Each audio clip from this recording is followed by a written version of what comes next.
Aksi Rizky Bilar momong Al-Fatih banjir komentar.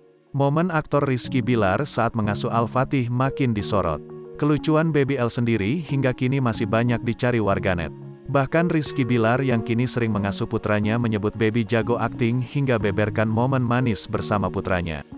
Tingkah Muhammad Leslar Al-Fatih Bilar alias Al-Fatih, putra Rizky Bilar dan Lesti Kejora, yang baru berusia 1 tahun semakin menggemaskan. Rizky Bilar menyebut kini putranya sudah pandai berakting. Dalam tayangan tersebut terlihat Rizky Bilar sedang mengasuh putranya.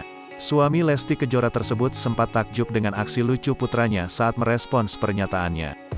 Pasalnya, saat itu Baby L sapaan akrab untuk Muhammad Leslar Al-Fatih Bilar menunjukkan ekspresi menangis kemudian tertawa. "Lo akting? Kamu udah bisa akting ya? Dari nangis tiba-tiba jadi ketawa," ucap Rizky Bilar sembari memeluk putranya.